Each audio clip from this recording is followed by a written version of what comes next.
Welcome to Trust the Process podcast, where we'll pull back the curtain on new home construction, the real estate market, and the trends shaping it all. Discover the stories, insights, and expertise behind the process of building a new home. Join us, and let's build something great together. Welcome back to Trust the Process, podcast where we take you behind the scenes of real estate, new home construction, and everything in between.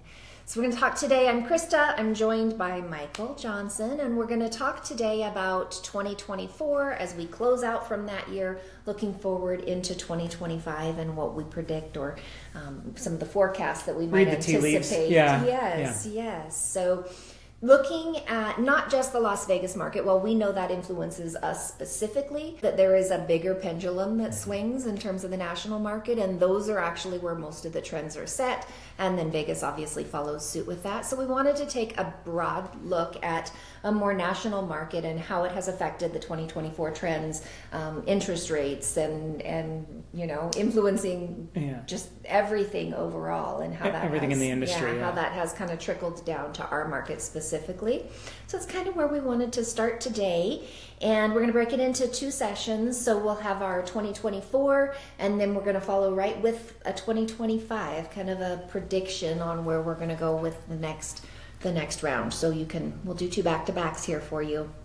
I wanted to give you an opportunity. I know we've both looked at the 2024 market. Obviously, historically, we know what has happened. And so summarizing that in a way that allows us to see exactly where we are today before we take a look forward. What have been some of the things that you've influenced the 2024 market? I think the biggest letdown was that interest rates just didn't budge the way that we thought they would. Of 23, they had a high water mark of 8% around October 2023, and we thought for sure by October 2024 we'd be in a much better position, and that didn't bear out. We saw mostly middle sixes, high sixes. We hit the sevens many more times than I would have liked, and we never really saw that. Despite a few rate drops by the feds, we didn't see that trickle on into the 30-year fix or the 15-year fix mortgage market. Those are determined just off of supply and demand and how ready, willing, and able people are to invest in the mortgage-backed security market. How are people buying bonds? And as long as bond yields are where they are, interest rates are always going to be elevated until we see some confidence in the market come back to say, okay, inflation is under control, is not spiraling, and we'll see bond yields go down, which will help bring the 30-year fixed and the 15-year fixed mortgage rates down. Until that happens, we're just not going to see it, and it's nothing that the feds are going to be able to do. Despite lowering the prime rate down, it hasn't helped the 30-year fixed. We talked a lot about the shock of that and what that meant for people after having been at rates that were 3%, 4%. I mean, we were in such extreme lows that those 6s, 7s, 8s were shocking to people. And so it really influenced the market as a whole because people were shy to buy at that time. It did. And what was a disappointment for me, 2024 ended up being a great year for equity, a great year for new home construction, a great year in the real estate market, a great year for trust home builders, a great year for me. But what I would have liked to see is more normalization in the mortgage market, because it's really skewed, an already skewed housing market that's increasingly unaffordable for the average consumer. And I did not see any relief from that in 2024, and I don't know that we're going to see much of it in 25. That's for our next episode. But despite all of that, we saw some decent appreciation nationwide. Depending on what figures you look at, we're around 4%.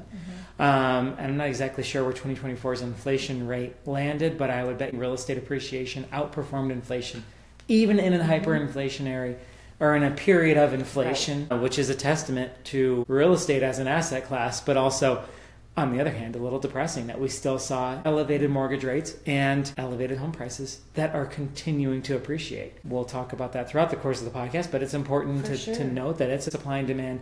And when you have a supply shock, or when you have shocks to the industry that bear out as supply shocks. So the first one that comes to mind would be the GFC, the global financial crisis. So 2008, lending, everything collapses under its own weight. Builders are stuck holding the bag. A lot of medium and small builders that weren't publicly traded left the business or went bankrupt. They were no longer creating inventory for us. So we saw consolidation, and now we're left with this collection of 15, 20 publicly traded home builders, maybe not even that many. If I had to count them out, probably couldn't give you more than 15 major home builders that drive the entire market. So of our generation, supply shock number one. Get back to our footing. A lot of markets, Southern Nevada market got hit exceptionally hard, so it took a lot longer for builders to gain their confidence to come back into the marketplace and add inventory, which helped our home values rebound a little bit quicker.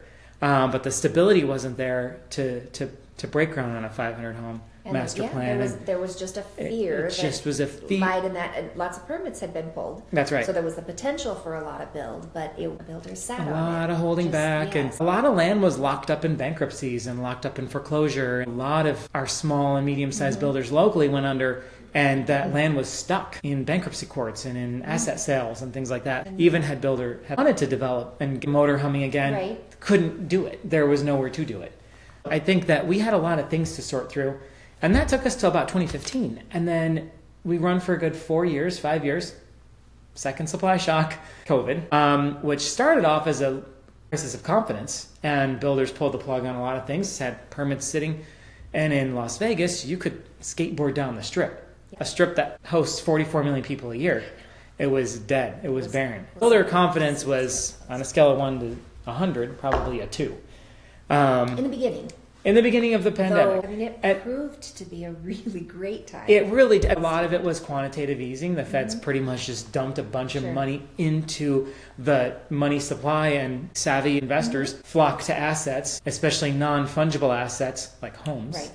And real estate had what I thought was a bit of an asset bubble, and I thought was propped up by low rates, and ended up not being that way. We haven't seen any pullback. We've seen pullback in the rate of appreciation, but we're still seeing appreciation. We are. Like, I'm gaining 10 pounds a year. Now I'm only gaining 3 pounds a year.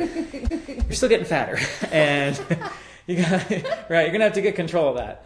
So that's kind of what we're seeing here. So then we're got some quantitative easing. Rates are dropping as low as 2% in 2021 for some people, getting 30-year fixed in the 2s. Which was an unnaturally low rate. We knew it was going to be, and we knew the party was going to end. What I thought was bolstering a lot of home values turned out the demand really was there. And let's go to supply shock number 3 in the last 15 years was the spike in interest rates. So by April 2022, we're only about 2 years in to that. Appreciation was on the order of 25% nationwide in 2021. Early 22, when inflation data came out, yields went through the roof. When bond yields went through the roof, we saw rates go pretty much overnight from 3.75 for an average 30-year fixed to 4.75. I'm talking in the span that people were under contract. And a 1% rate bump on a $500,000 mortgage is $5,000 a year in interest, which is around $500 a month in your monthly mortgage payment. So you're getting ready to sign your docs. You didn't lock.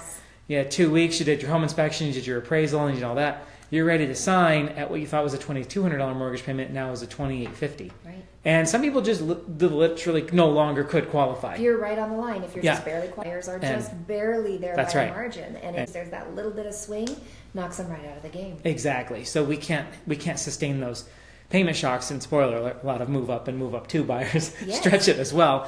Sure. Right. So it really had a lot of cancel. Right. It really had. We saw a lot of cancellations kind of start in the beginning of Q2 2022. So now builders are sitting here again saying, wait a minute, we just ramped up all of this new home construction. Pulte, not to name names, auctions more or less, sealed bids for their homes. And they would have sealed bids even for parcels that they were going to build your home on. You would have to state what you were willing to pay for that home. And it was shooting in the dark. You had no idea. 2,300 square foot home, $950. Bidding wars. You wouldn't even get it. You would have one shot, and you'd have to have non-refundable deposits. And someone went $970, so try again next time. And 2 years later, rates go through the roof. Right. We thought 4.75 was scary, and then we saw them tick right past, well into the 5s. By the late summer of 22, we're seeing 6s. Yeah. And then we were starting to flirt with 7s in late 22, and most of 23 we were 7s and 8s. We didn't spend a lot of time over 8s, but we didn't. Not much over. But it was enough to scare you. To see it start with an 8 was as absurd as seeing it start with a 2 a couple of years earlier. Right. That's true. Right. So now you're a builder. you've got a lot of exposure, and your development projects are 5 to 6 years on the horizon. If you're doing massive master plan communities and things that really add a lot of inventory, those are long horizons, and at minimum a 30 to 48 month horizon, and the market can change a lot in that time period. So we're seeing that bear out in the numbers, and that the reason I had a 12-minute lead up to the statistics are what they are, but the why behind them, you're not going to remember the statistics, but you'll remember the why. And we still saw around 4% price growth. We saw new home sales, this is for 2024 and this is for nationwide, we saw new home sales as total number of homes sold up about 2.5%. So a lot of that was just simply having the inventory. So builders worked through the supply chain shortages of 2022 and late 21, and we started to finally see that inventory bear itself out in 2024. Builders had the confidence to say, okay, I'm not going to wait 4 months for windows. I'm confident to start these homes because I'm not going to have a whole house done and I can't get a dishwasher. Right. So we had the confidence. We saw the supply chain really iron itself out by early 23. Right. Overall, I would say it became more normal than it had been.